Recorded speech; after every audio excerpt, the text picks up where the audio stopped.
So in these pages, we're going to show off the power of friendship and of positive peer pressure.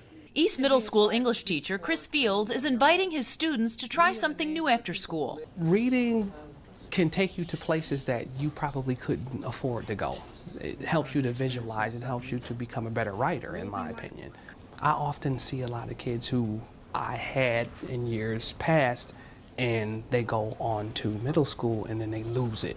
The beautiful thing about working here at East is I get a chance to continue to interact with kids that I may have taught 2, 3, 4, 5 years ago. That's why I chose We Beat the Streets book, because you know, some of these kids, you know, they grow up in the same type of communities. I think, you know, sometimes they get caught up in the we can't syndrome. Anybody want to read? Go ahead.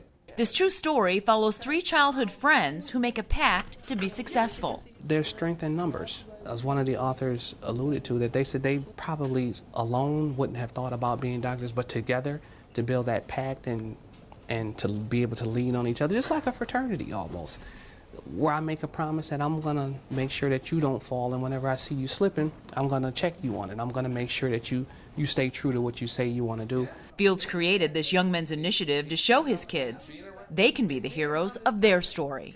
I wanted to come in mostly because it's Mr. Fields. He's a really good teacher. He sets expectations really high. That it was a true story, and that it was black men who became something. I didn't have a lot of African American teachers growing up either, but I can speak for being a student at Wilson Magnet. We respected the profession, we respected our teachers, and they in turn respected us, and we got a lot more out of it.